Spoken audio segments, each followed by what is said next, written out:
Welcome back to Off the Thread Reds. We're a group chat of above average Reds fans. Overreact, overanalyze, and keep coming back for more. We'll keep you updated with real time things with the Cincinnati Reds and always react to the highs and lows of being a Cincinnati Reds fan. On this episode, we're going to be looking at the struggle of the Cincinnati Reds with our NL Central opponents. But on the good news, we're kind of dominating the rest of the league. Before we get into that, though, let's go ahead and give a little breakdown on our most previous series against the Astros. Reds turned it around finally. We won 2 of 3. Boys, what are your guys' reactions from this series and kind of maybe predictions going forward of this momentum that we kind of built? Yeah, I mean, you lose 8 in a row. You're happy to see that you take a series to stop the bleeding. First game of the series comes out. Lodolo didn't look as sharp, which was to be expected. Gave up 4 earned runs. Santown didn't look good. Gave up 4 earned runs and didn't record an out. You lose that one 10-0. It just feels like you're getting beaten into the dirt time and time again after you leave Chicago thinking you could have won 3 of them, but you lose all 4. Happy to see that this team turned it around. A guy like Chase Burns needed to deliver, came in, delivered 6 innings of unbelievable baseball by the standard of he didn't give you 10 Ks, 9 Ks, 8 Ks like he typically does. He gave you 2 Ks, battled, and only gave up 1 earned run. You win that game 2 off of Elliott and Matt McClain's RBIs. Then game 3, Abbott, he's turning it around. 2 back-to-back starts now that were shutouts. Gave you 6 innings, gave you depth. 5-0 win. JJ Bleday triple. Steer hits a homer. Feels good after an 8-game losing streak, which is crappy to say, but to take this series and kind of turn around and right the ship feels nice. Yeah, I mean, especially after that Friday game where it felt like the sky was really falling. Like it was just the whole time just felt like we weren't going to win another game for the rest of the year. And then to your point, John, um, just having the pitchers that you rely on come in and take care of business. And Chase Burns, we'll talk a little bit about him in Mark's metrics, but um, he's dominant. He's a stud. And then Abbott getting on the right side of things when we absolutely needed him to, and especially with like the starting pitching starting to kind of have a little bit of a question mark with the long-term durability. Guys hitting the IL, like it was nice to see the 2 guys that you have a high regard for deliver when you really needed them to. Yeah, I liked the kind of middle relief today that we designed. I mean, the Antone Mall to Ashcraft kind of like last couple pitchers I really liked. I know we're kind of playing with what we got in the bullpen at the moment, but um, it was perfect recipe in my opinion today where it was like, hey, if we can just get 5, 6 strong from a starter, sure, throwing 6 shutout innings will get you in a really good spot regardless of how the rest of the game goes. I feel like we're positioned to, okay to have righty, lefty, righty with, Antone, Mall, and then Ashcraft to bring it home there. So my only question is, can we play with pink bats the rest of the season? Because that might have been the thing that turned us around. Was shout out Mother's Day for everybody, all the mothers out there listening to this pod. But maybe that's something we need to consider, is just keeping the pink bats in the dugout for us. I love the take, Dylan. All right, 2 things on this series that I want to point out. One is I think our starting pitching saved our bullpen for the next series to come. Our bullpen was really burnt out the past 2 series that we've played for multiple different reasons, close games or just complete blowouts. So I think Chase Burns and Abbott showing that they can go 6 or 7 innings strong. I mean, I think that's going to save us a lot for the next week and weekend. The other thing I do want to talk about is the way that we played these games. First off, I'm going to eat crow. I said this in our group message this morning. Chase Burns is an absolute dog. He should not go to the bullpen. He's one of our best pitchers. I hope he doesn't have an innings limit, and I hope he pitches in October. The dude's unreal. I mean, 2 starts now that is just no one can touch him. No one can touch him. And I'm glad our offense kind of backed him up finally. And my last take, so the second thing is, I think the outfield that we had played today was the most, I don't want to say it's like the best players on our roster to play outfield. I think it was the most complete outfield that we have. I love seeing Blake Dunn out there getting, meaningful innings and actually performing, which is great to see. But I will just say it is huge having a outfield set up to face right-handed pitching like that. I mean, we haven't had that ever, and JJ Bleday showing that he should be there no matter what. Benson's putting good ABs, and you never really know kind of what's going to happen. So Yeah, the guys that we've brought up from AAA, in my opinion, have really given this outfield a rejuvenized look, right? Blake Dunn comes in. Not only does he start the game, but when he comes in his pinch run role, it's awesome. I love the way we're trying to get cheap runs in late innings when it might be in a one-run game and you just want to pad it a little bit more. And in the Chicago game, of course, we ended up losing because of poor pitching at the end, but we scored a run where he steals second, gets to third, and is able to score from third. It's just those little things that are going to help you win ball games late. And JJ Bleday, you hit the nail on the head. He's been on fire since he's come up. On base percentage is like 328, I'm pretty sure. He's hitting right around 250, but I believe his OPS is over 1 at this point. Just the amount of home runs that he's had, I think he's already up there in like the top 5 for RBIs on the team just in the short amount of time he's been here.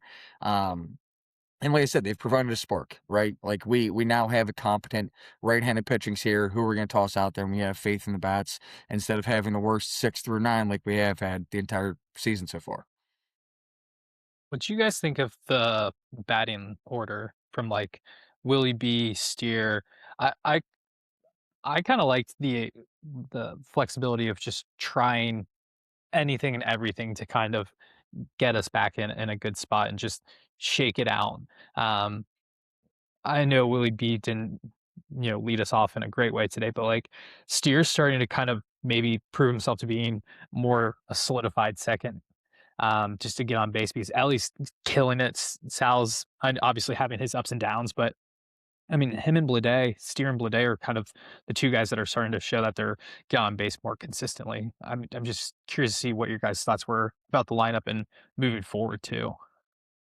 My quickest take on the lineup is I don't think that we should automatically be giving TJ Friedel the number 1 hole by any means. I think that we can see that with Will Benson there, even though, like you said, he didn't produce today. I do think he's more of a threat than TJ Friedel is in the 1 hole. And then the 2 hole for me, I think perfectly put. If it is right-handed pitching, I'd love to see JJ Bleday be in that 2 spot. If it's a left-hand pitcher, I'm okay with Spencer Mhm. Steer stepping at 2 spot because of what you said, Mark. He's been providing at least big hits, clutch moments. I think it's a lot scarier when you're looking at, you know, Will Benson and JJ Bleday or Spencer Steer than when you're looking at TJ Friedel followed by Matt McClain, who's been Matt struggling. Clay, So, yeah, yeah. um, still not the ideal, I think, for the 1, 2, 3, 4 format I'm looking for, but I think it's a step in the right direction. Yeah, I think it's totally still up in the air. Honestly, I think like keep tinkering it, keep just switching it up every couple of series here. I like Blade kind of middle of the lineup as well. I feel like he's a turnover guy where he gets the first 4 or 5 batters into the back half of the lineup as well. He's got a great approach, and so I'm excited to see him just get a lot more ABs. So, yeah, we'll see. I don't know. I'm okay with having a new lineup almost every day at this point. Let's keep it rolling. See who gets hot at the right time, and nothing can go worse, I suppose, from the last week and a half. So let's just keep changing something. All right, before we move on to our next segment, I do want to say shout out Papa Slater on this one. He told me that Suarez needs to come back into the lineup because no one can protect Sal Stewart, and it shows. I think it's huge that Suarez hasn't been in our lineup because guys can avoid pitching to Sal Stewart. They can walk him or they can throw him a billion off-speed pitches because they know the person behind him is not going to be a threat to hit a home run potentially. So Suarez, man, we need him back in the lineup because it's showing. It's shown a lot in the past week and a half, 2 weeks. All right, fear in the Central. Oh, go ahead. When's he due back? By the way, Curb. I don't think they've given us back? a timeline because he's just done BP now. He's still with the team, so he still has to go on his rehab assignment. I don't know. I haven't seen anything. There might be something new out, but he hasn't even started rehab. Is it as long as like June 1st? Like is June 1st like I don't. is that Uh, way out of the I question? don't know. They put him on only on the 15, didn't they? Like originally. That was the 10. So Yeah. he was 10, put on yeah. the 10-day IL on April 23rd, I believe. And looking at it now, as of last reported, on May 7th, he took about 50 swings and he's feeling about 50% better. So that's not like, in my opinion, the best news that he's only feeling 50% better and he's taking 50 Yeah. swings. But at the same time, I honestly think this is something that I'm cool with taking a little bit of time. The last thing I'd want him to do is rush back from an oblique, and next thing you know, it's like we're pushing right back on the injured list. Just kind of like I said when he went on the injured list, hold water, cork the ship, make sure we're not sinking too quick. Which we haven't done a fantastic job of, but Hopefully, he comes back sooner rather than later. All right, so Yeah. let's get into our kind of big segment of today's episode, which is the Reds kind of just not doing anything against the Central. I mean, we're 1-9 versus NL Central teams so far, and we're 21-10 against the rest of the MLB. I mean, there's a giant blaring kind of problem with the way our team is set up, or maybe how teams approach our team. What are your guys' thoughts on this, and what can the Reds do to kind of change the course for the season going forward? I think we're gonna have great conversation beyond this, but just to start us off, like, did not look at like a completely different team to what we had watched before that Pirates and Cubs series. Then when we step in against the Pirates and Cubs, we kind of puppy dog tail between the legs in Pittsburgh. You think it's going to stop in Chicago? Defensive blunders. I talked about it, I think, the last episode. TJ Friedel misses that fly ball, and Sal Stewart on third base. He didn't go. He didn't stay. He just kind of stood still. But then you take in the next game, like you have a double play ball and bases loaded to take it to 2 outs and 2 men on in a game that at that point was only 2 runs between you taking a lead and not. And you throw the ball to Stevenson home, doesn't know that you have to tag him. It's not a force out. So things like that turned into a 6-run inning. Next thing you know, you're down 8-0 and you're just ejected. It's like you watch completely different team. You're 1-9 versus Central, but the rest of the league, you're 21-10. This isn't a just this year thing. This is dating back to 2021, the last time we had a winning record against the Central. And I think it's just something that either we mentally are struggling with the aspect of we have to perform, like we have to go get them. It's like when the Bengals are playing the Steelers or the Ravens, you have to go with a different mentality in those games. And maybe we're not bringing it. Or on the flip side, I think Mark and Joey brought it last time and said this. The entire NL Central has had our number for so long that they're coming into this game with a mindset of, we've creamed the Reds now 4 years in a row. Let's go and do it again. And they're not even concerned with it. Either way, it's not a good setup. That's kinda how I view that Pittsburgh series. Like, when you think about it, like, we were playing great baseball going into it. Pittsburgh just got swept at home by the Cardinals. Like, Skeens just got, shelled early the day before. And I was expecting them to take 2 of 3 from the Pirates and just completely the first 2 days just got our lunch handed to us. Um, and then you move into Chicago, and like, if you didn't watch the games, you would have thought that we got, whooped every time. We could have won 3 of 4 easily. We had the lead late 8, 9 inning, the first 3 games, right? And we came back that 3rd game, which I think was arguably the worst loss of the 4. So it's tough because they really played super competitive, and I think if you want to be glass half full, they can't play worse in the division, right? And maybe this is a season long, hey, every series in division is going to be a dogfight. And maybe it's look at it from a full season perspective of like, you know what, we're not going to lose 8 in a row, again, and we're going to be, heightened more than ever when we do play against these guys. And I don't know, I'm glad it happened in May versus September, or, when you have plenty of season left to kind of rebound and get right versus, limited to 2 or 3 series at the tail end of the year with how tough our September is. But I think it was me that said, like, I'm excited for this 2 series before we played, and I take that back. I would love to walk that back in a heartbeat, because I was like, "This will be the test," and we failed the test. I hated it. So, long ran over. I think I'm fortunate that it happened in May than later on. I think there's mathematically, you can't be worse than 1-9 in the division, so they have to start winning these games, which is a good sign. But I mean, we haven't even started our horror house of Milwaukee or St. Louis. I know they're coming up, so it's gonna be a rocky road at times, and probably we'll have some high highs and low lows, but not Yeah. fun.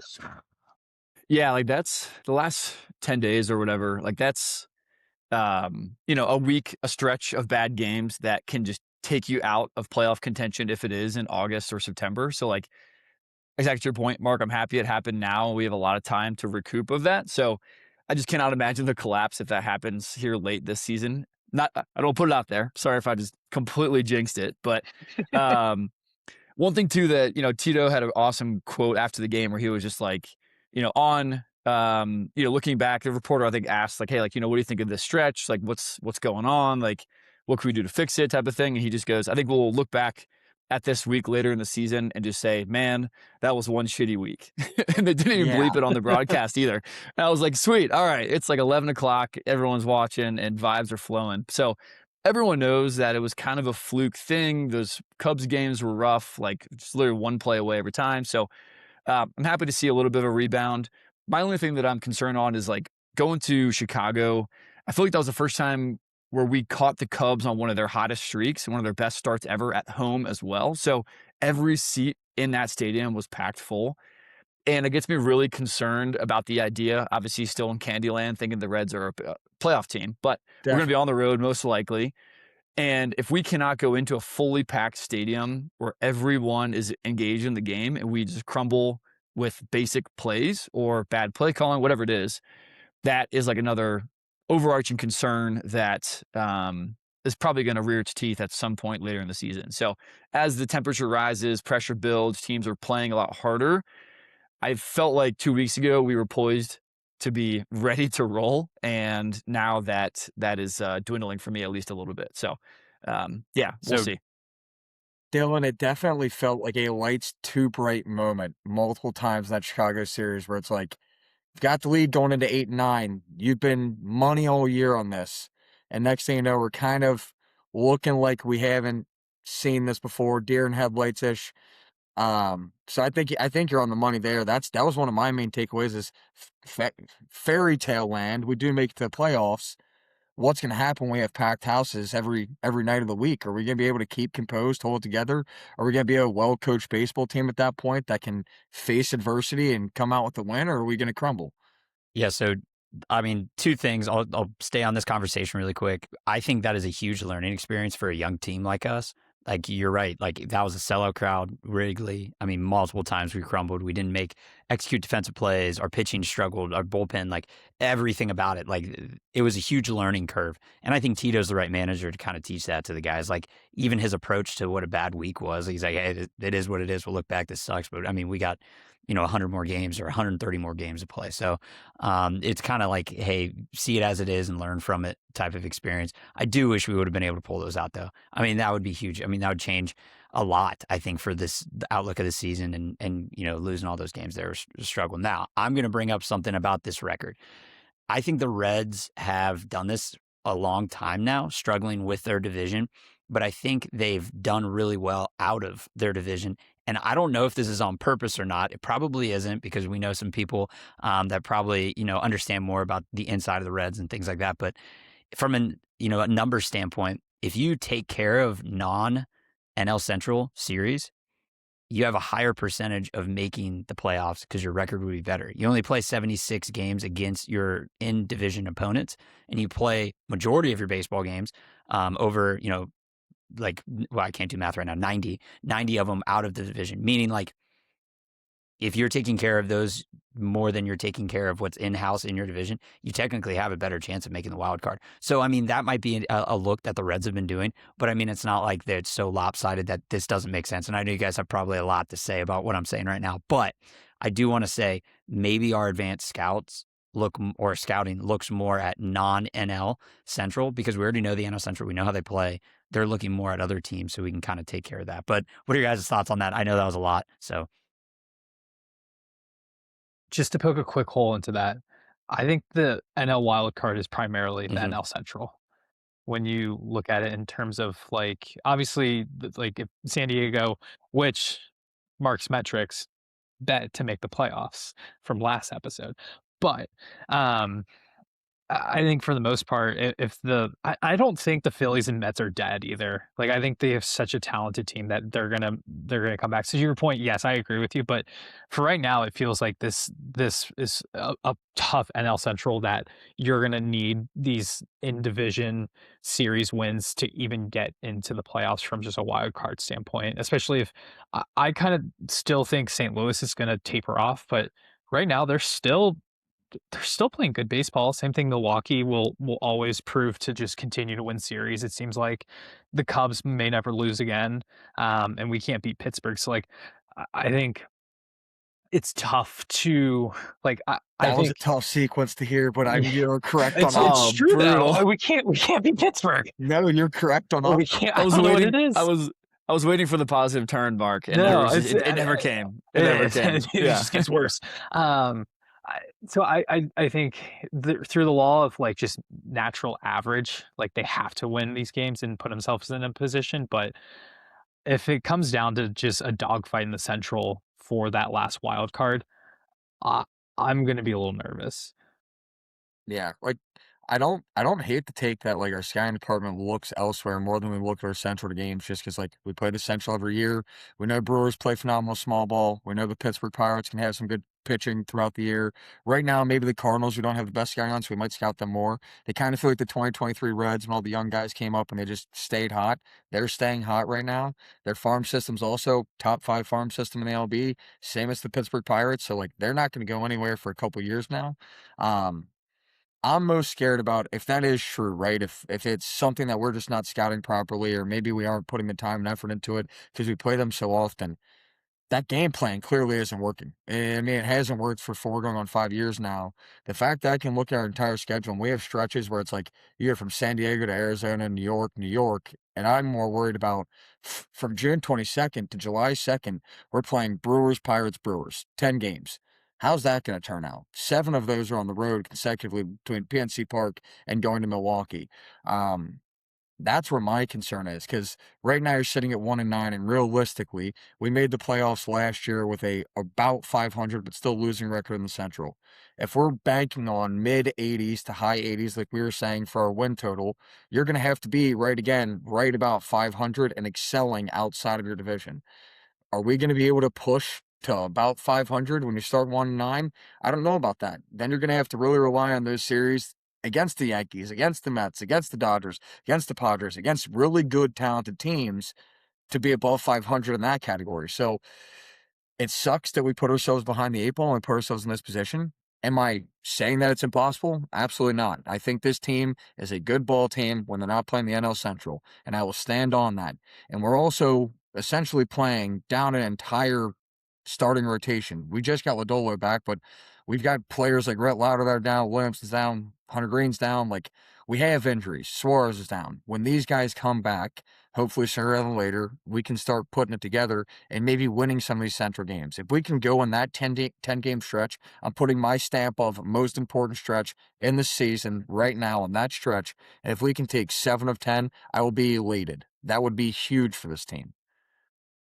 Yeah, obviously our buffer is gone, and I was going to go off on a similar piece there, Cap, just a piece of positivity, I guess, for this team. If we can pull something together and win in that stretch of the Central, I feel like the momentum swings because those games mean so much. I mean, every team is above 500 in NL Central, so everyone is riding the dream of being a playoff team at the moment. There's already teams in our divisions that are like, all right, let's pack it up. We're good to go. So if we could win those games, it's like, what games can't we lose? You know, we can beat our best and toughest opponents. So, you know, who's next? So again, piece of positivity. Our buffer that we were talking about 2 months ago is now gone. So we got a long way to go. Quick questions. If I said that we were 3 games above 500 at Mother's Day before the season started, and we all went around and I'm signing the yeah. dotted line. oh, Yeah. okay.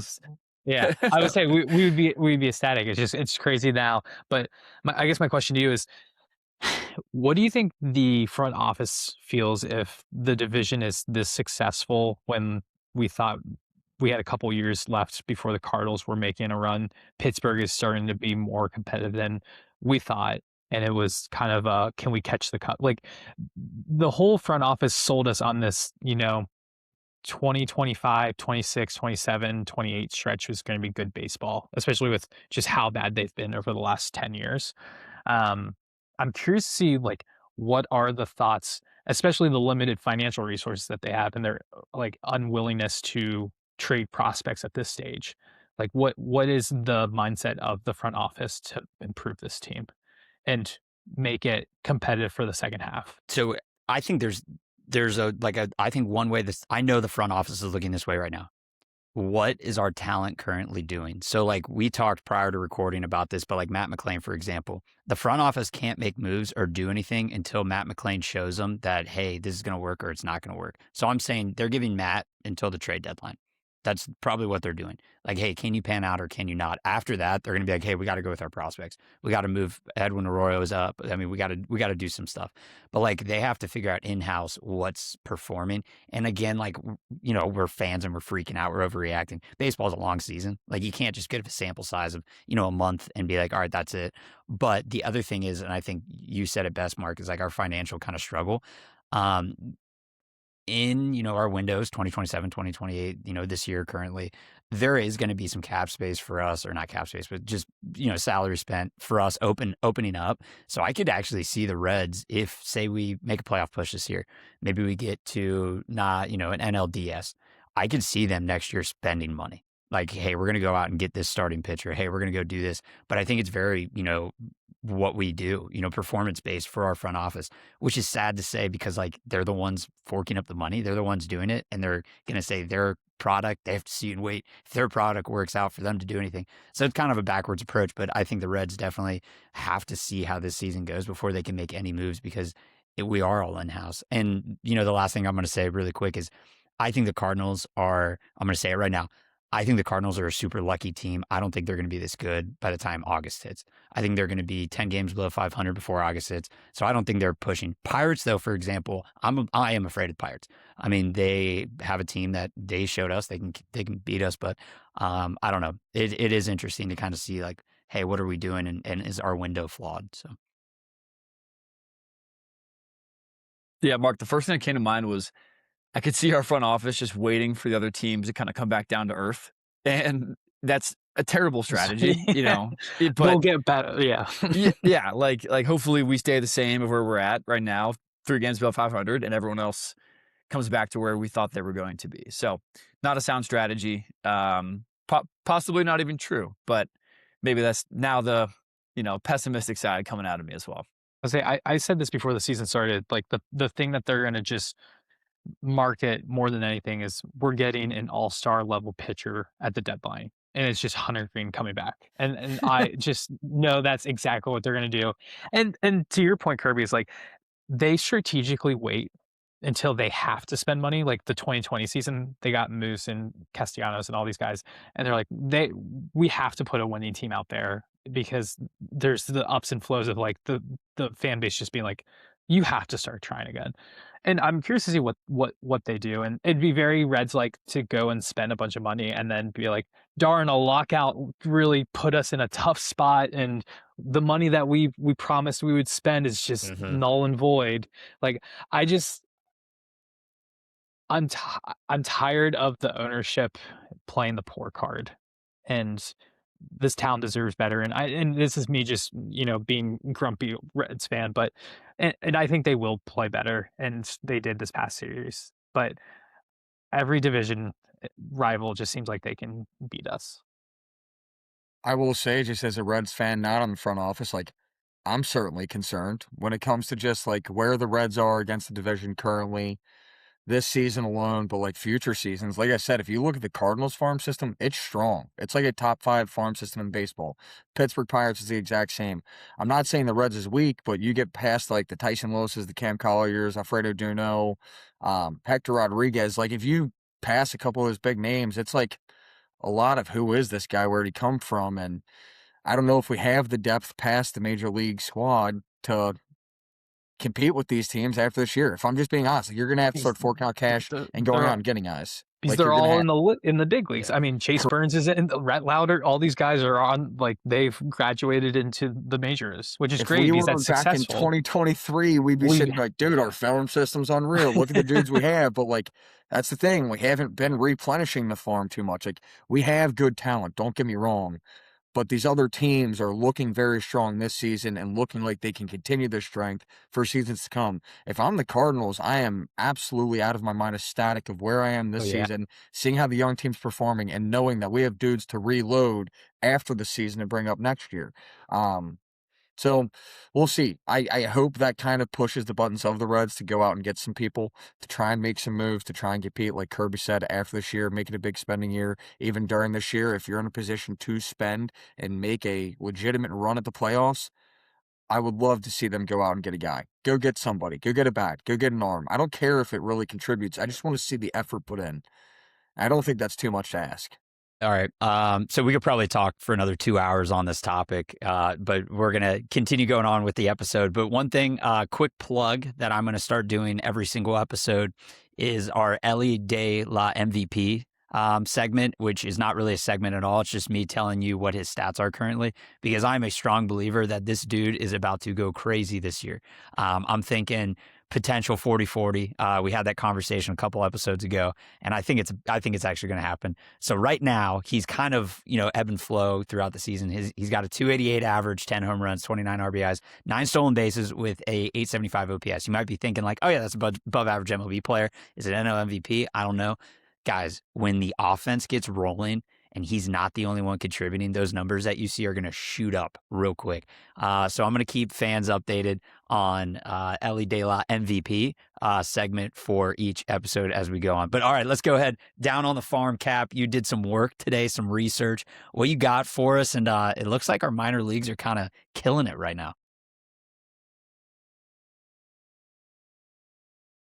Yeah. Figured this would be something we can toss in every once in a while and highlight some of those names that, like I said, are the names to be looking out for on the farm. Speaking to that, the Louisville Bats, they just played the Nashville Sounds. That is a Brewers affiliate for AAA.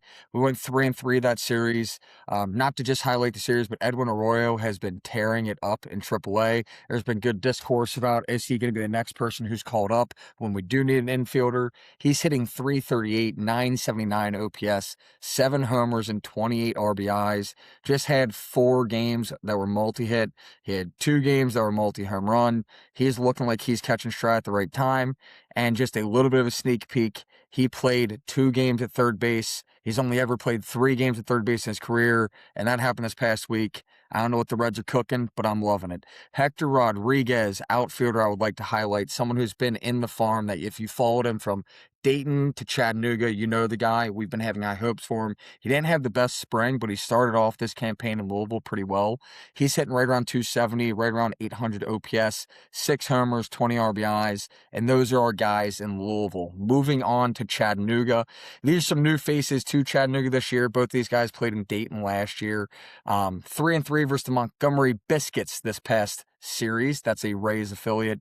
Cam Collier, third base. He's hitting 236, not the best average, but he's turned it around. He started off a lot slower than that, so he's picked up the past couple of weeks. 730 OPS, 5 homers, 23 RBIs. Started to hit the cover off the ball a little bit. Carlos Jorge, this is a name that you might not have heard about or been talked about much last year, but you might have heard about it 2 years ago. He in Dayton 2 years ago kind of tore it up, had a really good season, and last year didn't play up to kind of that standard that he was expected, yet he still started in Chattanooga this year. He's hitting 321 currently with an 858 OPS. He's an outfielder. He's a young guy who we have a lot of hopes for. Maybe can push the Louisville by the end of the season, and who knows what can happen once he hits spring next year. Dayton Dragons, last team we'll touch on the farm. They went 6-0 versus the Western Michigan Whitecaps. That is a Tigers affiliate. Alfredo Duno, he's the catcher that we have all talked about and we have high hopes for. He is starting in Dayton for the first time this year. He's hitting 277 with an 853 OPS, 3 homers, 15 RBIs. He is a masher at the plate, comes up with straight violence. Truthfully, the only area that he kind of is held back in is his defense when it comes to catching.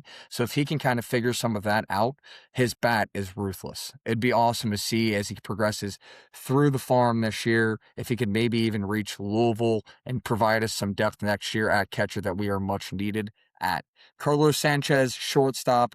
He this year has started hot. We're going to give him a shout out as he's hitting 328, 902 OPS, 2 homers, and 12 RBIs.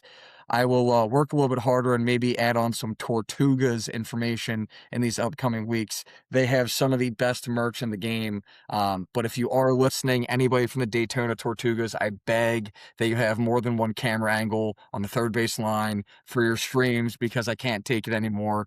The announcer is single-handedly always a second ahead, and I'm just relying on him to give me the play-by-play. I know you have more camera angles because I've watched, and sometimes you flip it randomly. So that's what we got for Down on the Farm.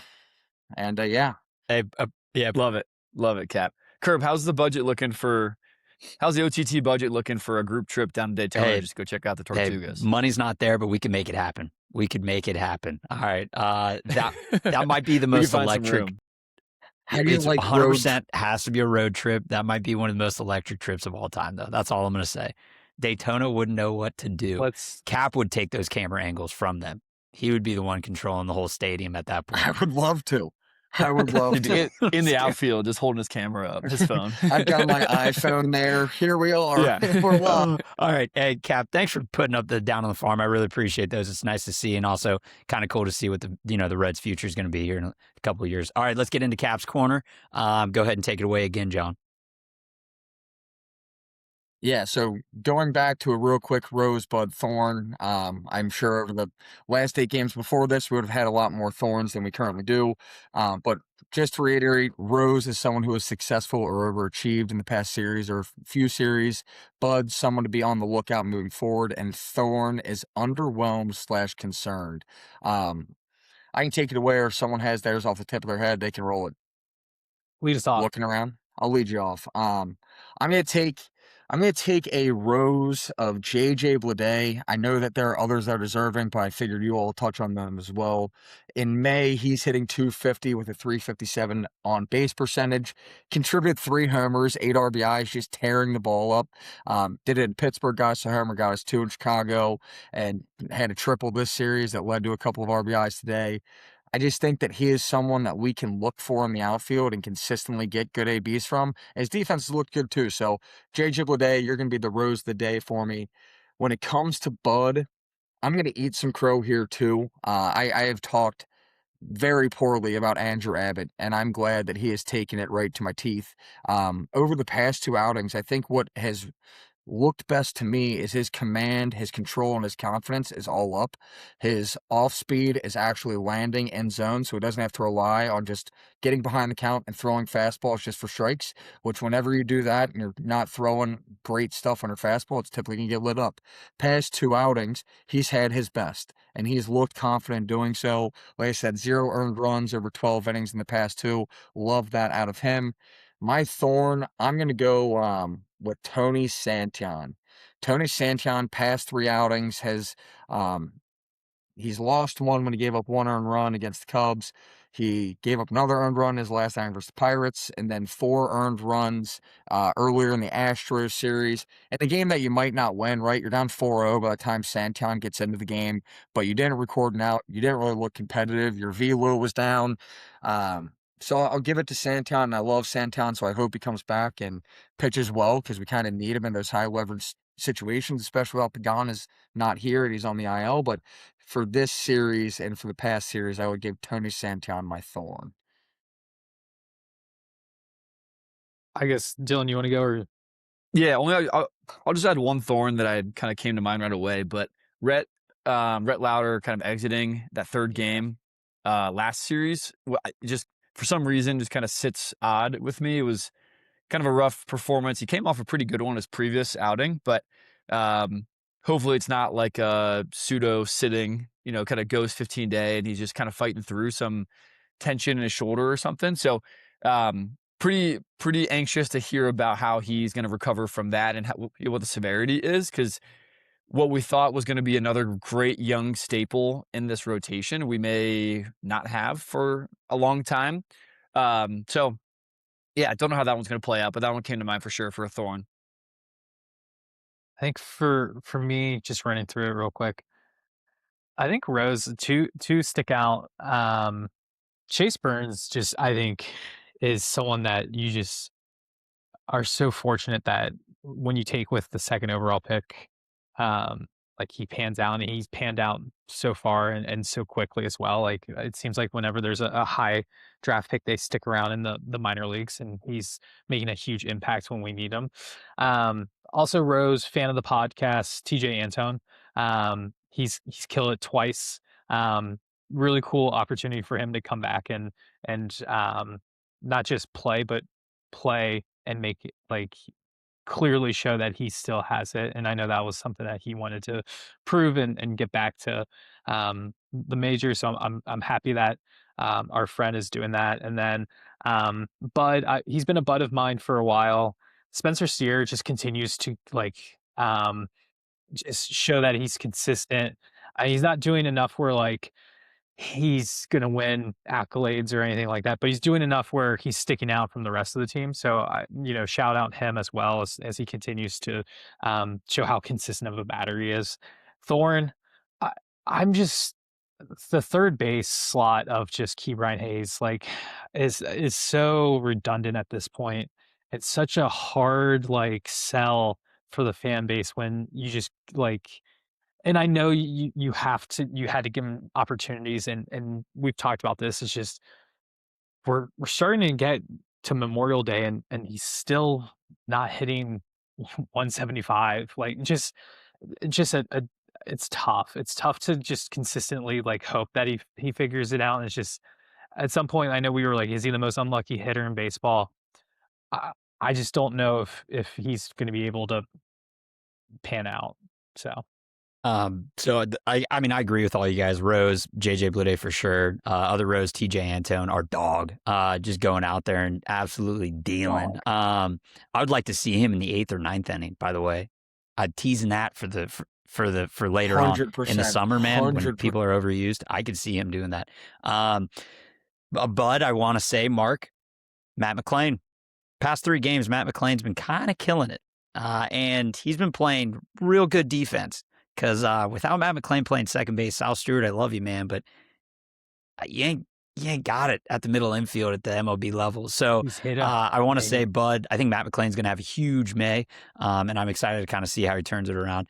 Okay, ready? Thorne, I don't like to single out players, but I mean, we could hit on it. Rhett Lauder was a great one. DB, like, dude, you were supposed to be one of our guys, and I don't know. It's tough, right? It's a long season. Maybe he does turn around. Maybe something good happens. But a thorn I'm going to have is our approach and aggressiveness to base running, but it's kind of stupid aggressive sometimes. There's multiple times within ball games, if you guys are watching and kind of seeing what's going on, where they try and take an extra bag, or they try and force, like, I think Matt McClain actually got thrown out at home. I forget, it might have been Saturday's game or something like that. It was kind of in a inning killer. You had a lot of momentum.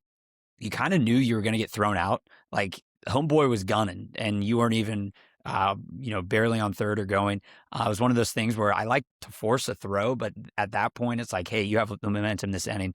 So I kind of want to see like our approach change a little bit. But then I go back on it, like Sal Stewart stole third base, one of those games where it was beautiful. He just read the pitcher, took it. Like, I love that aggressiveness. I keep doing that. So, I mean, it's kind of a double-edged sword there. And the last thorn I kind of have is we need more people to show up to the ball games. This is more of a fan kind of thorn here.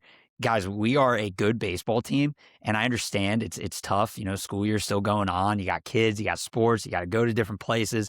Maybe, you don't want to go to the Star Wars night because you're not a Star Wars fan. Whatever, throw that out the window.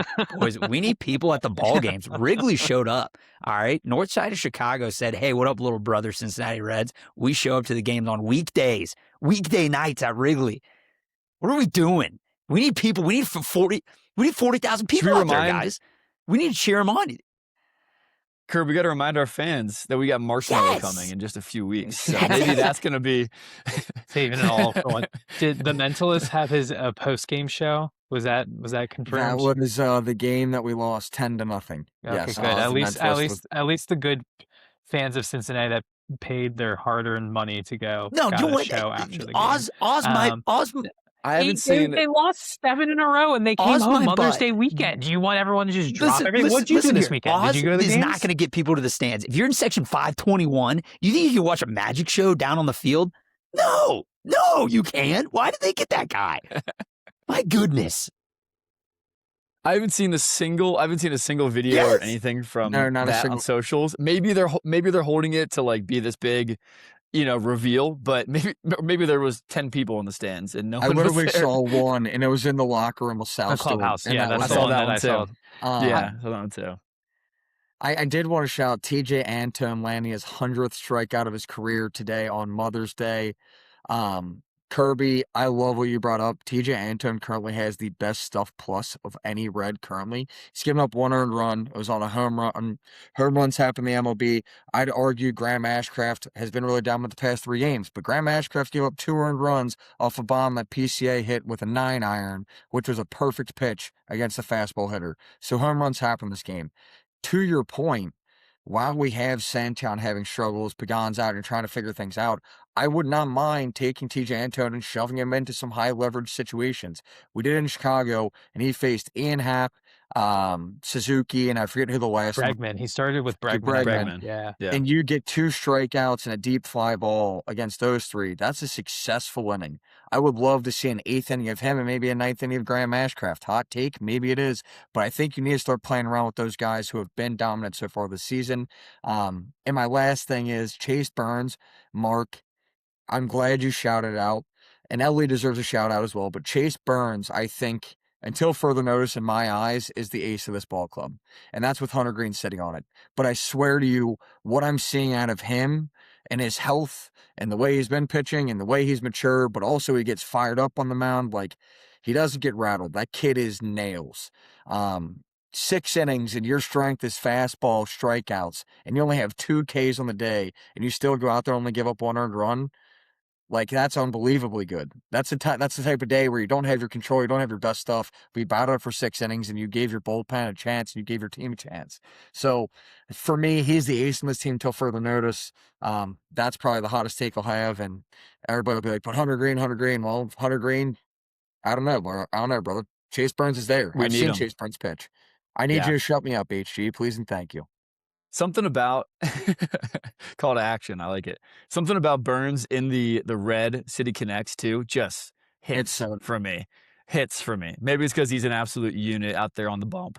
But the All Reds and Chase Burns, I might have to get a jersey just for that reason. Yeah, he was shoving. All right. Well, hey, that was an emotional Rosebud Thorns, and I like it. We need to keep it going that way. But again, a lot of goods coming out of these games. I mean, we can't forget that. And we are 3 games over 500, so I'll take it for right now. Let's get into some Mark's metrics. We got 2 today, so go ahead and take it away.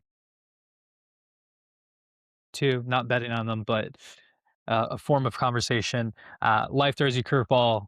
Go to Miss Sally Law. They'll take care of you. John, you know them. They'll treat you like family as well. Two silly little futures for you sickos out there. AL Central is just full of just unknown. Chicago White Sox, 1 game out, plus 1,700 to win the division. I couldn't give you much other than they're 1 game out of the Central, and Scooble's hurt. The Guardians are obviously always competitive. The Royals have, an AL MVP in Bobby Witt on the team, but in terms of just, are they going to just stick around because the AL Central is just very average? Not a bad little value. It's a very not Mason Miller like, but John, I know the wheels are turning over there. I'm going to tag you in. I was sitting over here. I was already pulling up the FanDuel. I saw your second option. I'll wait for it to talk Oh about the. yeah. I'll talk about the AL Central to start. I think it's wide open. Like it truthfully is. 4 of the teams are under 500. 1 team is right at 500 in the Guardians. I think it's kind of up for the taking. At a team being plus 1,700, that's only 2 games back, and is young and kind of has 2 people on the offense side of the ball on Vargas, and I can't remember the Japanese player's name has been lighting it up. He's got like 10 home runs or plus.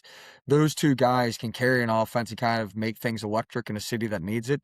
So that combined with okay pitching could get it done in that AL Central division. Plus 1,700. I mean, I personally won't toss the mortgage, but I'll toss a few bucks. Absolute best nickname in baseball at the moment too. Do you know his nickname, John? No.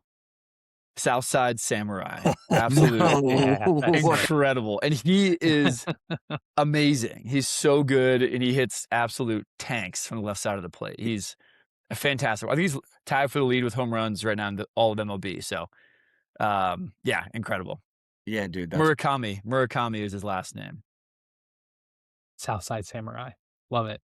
Won't bet it, but just in terms of pure value for all the threadheads out there that are looking to make a quick buck, not a bad option. Second one, I feel the burn. Chase Burns, NL Cy Young winner. To your point, John. Yep, I don't even know what it says, but I 100% agree. To your point, John, Hunter Green doesn't have 4 wins right now. He doesn't have a 2.11 ERA, and he doesn't have 48 strikeouts. So talk me out of it, John. I'm not talking you out of it. I literally just took it for $10. Good. You Good. sit there, Mark. You tell me who to take for NL Cy Young, and I'm gonna take it. Yeah. Mason Miller One of was the these best guys. thrill of my life for like 3 weeks. For 3 weeks, I thought I had Chipotle for a couple of days off a $1 bet. I personally just put 10x that on Chase Burns. We've got Chase Burns, 10x. I got it at plus 1900. I still see the value. $10 to win a total of 200 when you include the bet amount. DraftKings, sponsored by DraftKings. Don't acknowledge that I did that on FanDuel. Go DraftKings. But if FanDuel wants to sponsor the podcast, BetMGM, whoever is out there, Bet365, we're open for business. You let us know. You contact our lawyers at Masali Law, and they'll take care of the contracting. Other honorable mentions, Kirby, I know you wanted to bring up the New York Yankees. Yeah. Aaron Judge, AL MVP plus 100. Just seems like it can't lose at this point, right? Like I mean, for all of our like Yankee listeners out there and fans, I just want to say like that's the most gimme bet of all time. I mean, Aaron Judge will win the AL MVP. The Yankees will make a run in the playoffs. And we all know that, Judge is, the horse behind that. He's going to have a great season, 60 maybe home runs again. I mean, the guy's. Rice was also very sneaky too. For how you well all are Ben dancing Rice with Lucifer. You all are dancing with Lucifer. I will say this too. I mean, if we're talking about NBA basketball now, I will say like the East is pretty weak. So I mean, I can see the Knicks kind of making a run too, kind of getting going. And basketball fans out there, we're not talking about that right now. But I just want to throw it out there. But again, Yankees, Knicks fans, you guys are sitting pretty well. So I'm happy for you guys. Yeah. And when we get closer to football season, we'll take a look at Giants odds as well. But obviously, this isn't a New York sponsored event, but just thoughts that I wanted to share with the team. But Chase Burns, NL MVP, not to contradict the Mason Miller era, but still you can have multiple horses in the race. I just want to say, listeners out there, there's no such thing as a curse, and I hope you guys understand that kind of going forward. The Reds have got this. Don't you guys worry. Don't you guys worry. Never doubt. All right, let's get into the fan thread question of the episode. This one's actually really good because it's what we were talking about earlier, but also kind of gives us like a deeper thinking of just like what does our team really do. So this one's from @LoyalLookoutsFan. Shout out Chattanooga there. Does scouting and more times playing a team in your division actually lead to tougher games or just a harder matchup, I guess you could say. So again, does scouting and playing the team more times in your division actually lead to these tougher games that we've been seeing for the Reds?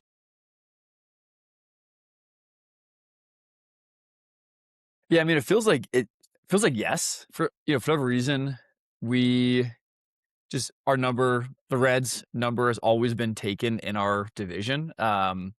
Thinking back last year's, I mean, like I think last year the first time we won in Milwaukee, that was for us to clinch a playoff spot to late season, like won a series in Milwaukee in a very, very long time. So I don't know. I'm curious on the scouting piece, like what type of data and footage that we have access. I mean, frequency alone, I think you would imagine you would come back to pretty much average right in the middle. In a 7-game series, you'd win 3 of 7 or 4 of 7.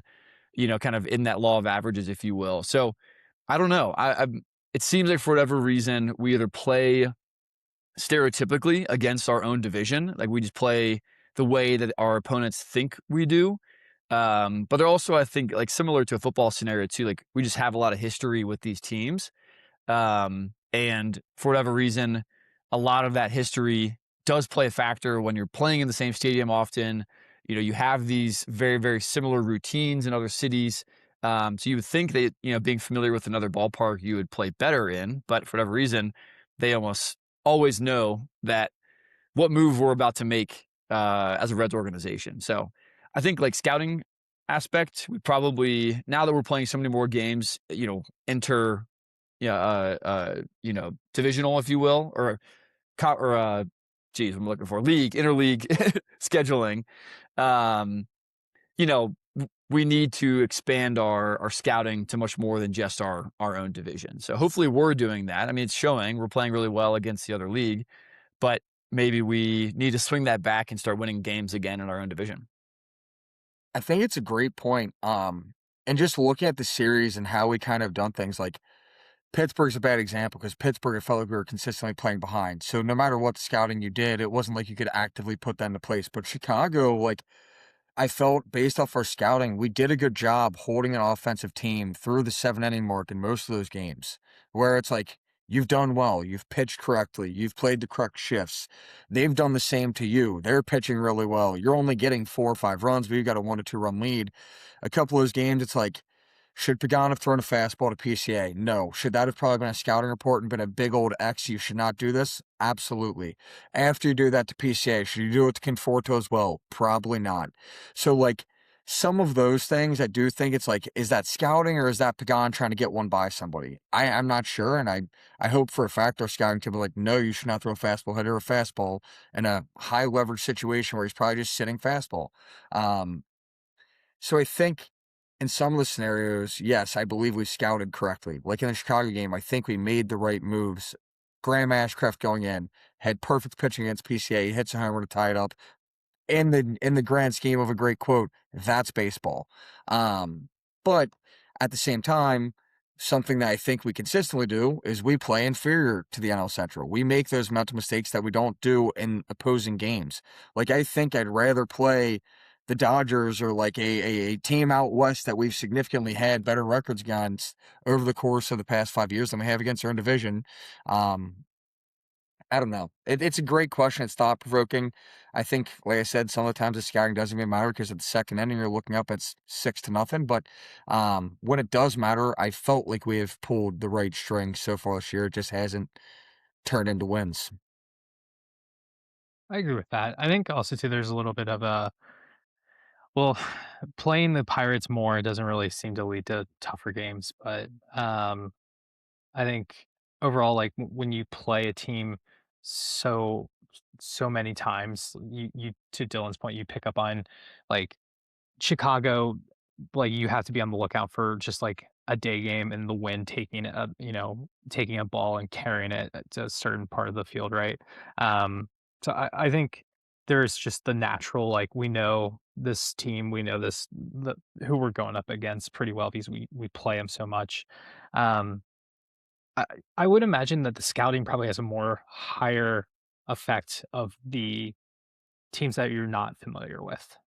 Like when you play the Angels, once a year or whatever it is, like I feel like that's where the scouting department really earns their bucks, or just like the overall process. So, I'm not saying it's not a huge impact on the interdivision rivals, but I think there's just so much history that like very similar to football, like AFC football, AFC North football is going to be tough, in cold weather. Same thing with like NL Central. Like the Brewers are going to play small ball and bunt and not turn many errors over. Just they'll play very strong baseball.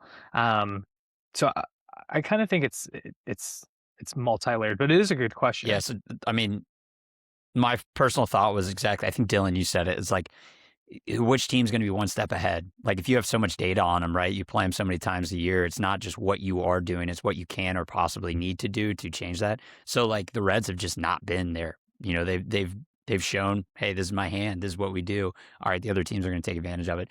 I will say this, especially in baseball, the scouting is so advanced and it's so analytical where a catcher knows everything about this batter that's coming up. Like everything you can think of, it's more of an execution standpoint from the pitcher. But I think the problem is in divisional games, your stars have to come out. They have to show up. They have to perform and do something that no other person on the baseball field can do, aka Ellie De La Cruz. Ellie De La Cruz cannot make errors, and he can't strike out 3 times in a game when we're playing a close divisional game. That's the difference. I mean, PCA going out there and performing in what he did, that's how they won. Their superstar made a play. And that's something the Reds haven't been able to do, because the reason why that guy bats third, the reason why that guy is the best center fielder, the reason why that guy makes a huge difference is because he's able to do something no other person on that team can do. And again, our guys that can do that haven't shown it. So I think a big thing with us is just we haven't shown. You can give everybody all the numbers you want, but if they're not going to execute, then it is what it is. This is an awesome question. Again, loyal Lookouts fan, just cooking up heat in Chattanooga right now. Keep this up. We appreciate it. But all right, let's get into our preview for the next series, which I think is a huge pick-me-up for the Cincinnati Reds. We're going to be playing the Nationals. Now, from a pitching standpoint, the first game's kind of shaky. We got Brady Singer. You know what Singer's going to do. You know what he's going to, we got to hit, right? They're throwing Miles Michaelis, which is big for us because we've seen Michaelis, and a lot of these hitters have seen Michaelis a lot of times. So that's going to make a big difference. Wednesday's game, Nick Lodolo hopefully turns it around. And then Thursday is going to be our boy Chase Burns going on the bump. What are your guys' thoughts on this preview for the series? I love it. We've faced Miles Mikolas 23 times in his career. We've smoked him. We've gotten burnt by him. The past 2 times were in 2025, where he gave up 0 earned runs and 2 earned runs. Before that, though, giving up 9, 3, 5, 5. We have gotten to him before. I would love to get to him again. I think the way his season's been going thus far, he hasn't been having a great season. I think you take advantage of that. If you can get to their bullpen early, I think that's also something big. He hasn't been going deep into games. The last thing I want to see is a guy who's been struggling all year, pitched for 7 innings against the Reds when we're supposed to blow up a spot. I'd love to see him not make it 5 and us get to the bullpen early. Same thing with Jake Irvin. We've seen Jake Irvin 5 times over the course of his career. Every time we've seen Jake Irvin, we've put up at least 3 earned runs against him. We've had his number a couple times. We haven't seen him since late 2025 and before that, late 2024. But both times we saw him, we got to him. So I feel good about those 2 games, especially when, and the first time in a long time, I think the Reds have kind of hit left-handed pitching better than they've hit right-handed pitching over the course of the year. So having those be the 2 righties that you're going against and you're familiar with, I like our positions, especially with Singer and Lodolo pitching in those games. I'm looking for a bounce-back game. Lodolo, you've now had some warm-up time down in Daytona. You had warm-up time down for the bats. It's time for you to pitch a gem of a game. And last, certainly not least, Chase Burns versus Griffin. We've yet to see Foster Griffin, and Foster Griffin is having a hell of a year. That's a little bit nerve-wracking for me. I think we could easily look up, and it's the 6th inning of this game, and it's still 0-0, and we got a pitcher still on our hands. I'm not going to throw any predictions out there. I've been smoked every time I've given a prediction. I would just like to say if we could please series, that'd be fantastic.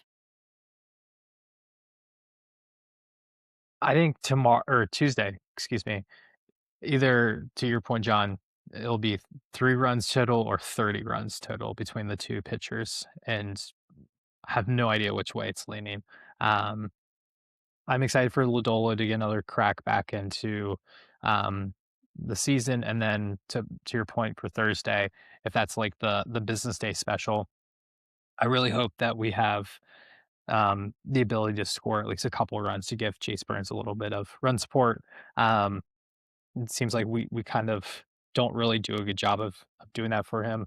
It seems like a very like Brady Singer might get 10 runs, Lodolo might get a couple, and then Chase might get 1 or 2. Just how historical trends I feel like occur. I think just win the series. I'm happy. A lot of people probably want to have a sweep just to kind of build a winning streak in lieu of the big losing streak. But just realistically speaking, you can't win every game. So I think if you win 2 of 3 against a below average team at home, you should do that. So good teams take care of business. So 2 out of 3 is my guess.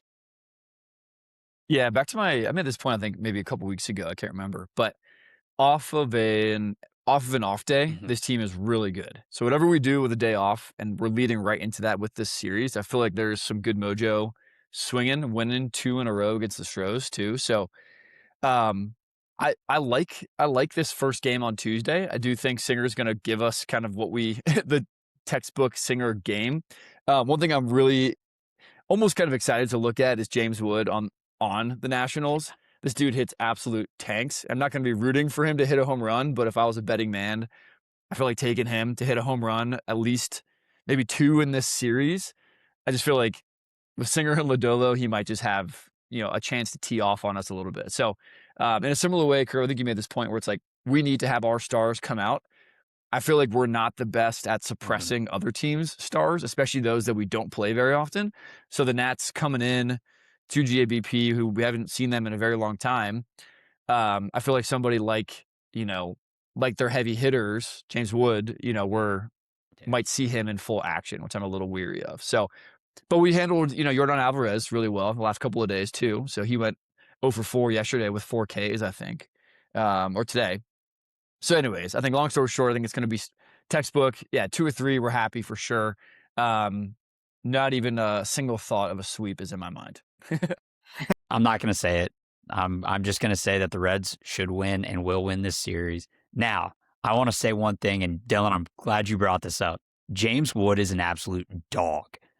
He might hit one bounce into the Ohio River if he gets a hold of it. I mean, this guy, into over Covington, the water, over the water, over the water. CJ Abrams also is a very JJ good Abrams, player too. Yeah, CJ Abrams is an absolute highlight reel when it comes to just things he's able to do on the baseball field. But again, I mean, the Nats they're a good team. I mean, they got a lot of young players.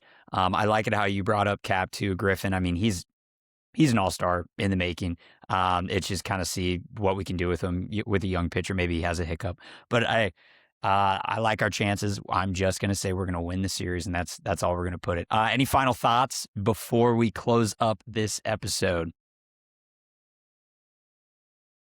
One thing to put out there is we have a former Bearcat baseball alum that's coming to the ballpark that might see, and Joey Weimer, who started off this year, I believe, with like 12 straight hits or on base 12 straight times, and it's close to an MLB record, so that'll be very cool. Which also leads me into a small update. Your UC Bearcats are on a roll when it comes to baseball. Don't sleep on them. There's a chance that they host an actual region in the College World Series. They have won a ton in a row, about to enter Big 12 play. They continue this, and they can hold their destiny and maybe actually host a series. Not to get on the UC baseball. We got to talk about a winning ball club at some point, like a very good ball club, like the UC baseball team. Curb, I just need my only closing thought is just I need another motivational message probably sometime this week. So maybe get your thumbs ready to type out a good message for the boys to beat the drum too. So excited to get back in momentum. It's wiped the last 2 weeks clean, and we'll, keep our head looking forward. Hey, those 5 a.m. thoughts, I'll be thinking of something. I'll just shoot it out. So just get ready. Just get ready. All right. Tall cup of coffee, ready to go in the morning. All right. Hey, that's been it for Off the Thread Reds. We appreciate you guys listening. Also, special shout out to all the moms out there. We recorded on Mother's Day. Couldn't be here without you guys. Whatever you guys do for us, it means the world. So moms out there, we appreciate you. Thank you, and happy Mother's Day. Like always, you guys can listen to Off the Thread Reds on YouTube, Spotify, and Apple Music, and also check us out at our socials, which is at OT Thread Reds. And like always, go Reds.